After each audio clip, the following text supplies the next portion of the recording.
Good morning po sa inyo lahat. Isa pang maliyugto na ating daily Bible blessings. Pamagat po nating araling ngayong umaga ay huwag tayong tumalikod. Huwag tayong tumalikod. Ang tunay po anak ng Diyos ay hindi mawala ng kaligtasan. Tulad ng ating anak na kahit anong mangyari, siya pa rin po ay manatiling anak natin. Ay nga po sa John chapter 10, 29 sa Biblia, ay po roon, ang mga tupa ng Panginoong Hesus ay binigyan niya ng buhay na walang hanggan. Hindi sila mapahamak at hindi maago mula sa Kanya at mula po sa Diyos Ama. Ngunit maaaring tanongin natin mga minamahal, no? Paano yung mga dating aktibo sa iglesia at gawain na mukha talagang Kristiyano noon? Ngunit, ngayon ay tumalikod na sa Diyos at namuhay na sa kasalanan.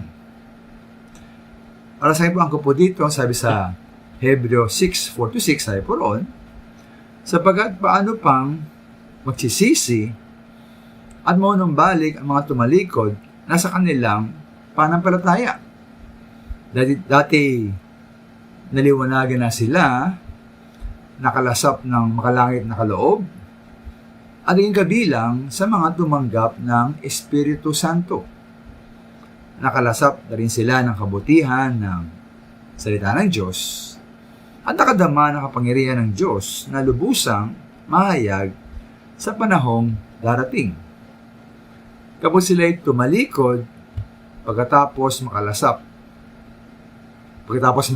ang lahat, hindi na sila maaari pang maakay sa pagsisisi at mapanumbalik sapat muli nilang ipinapako sa krus at nilalantad sa kahihiyan ang anak ng Diyos. Kaya po may naposible po na tayo'y may anyong parang ligtas, naliwanagan, nakalasap ng kaloob ng Diyos, kanyang salita at kapangyarihan, at nakaranas pa nga ng pagkilos ng banal na Espiritu. Ngunit, lumaon po'y tatalikod lang pala. At kapag nangyari yun, maaaring di na tayo makapagsisi at manumbalik pa dahil sa ating mga kasalanan laban sa ating Panginoong Hesus. Kaya po ating pahingamang minamahalang utos po sa verse 12, sabi roon, na huwag tayong maging tamad.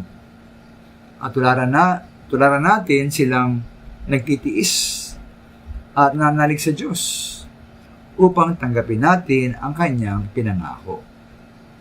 Nawa tayong magpatuloy hanggang wakas.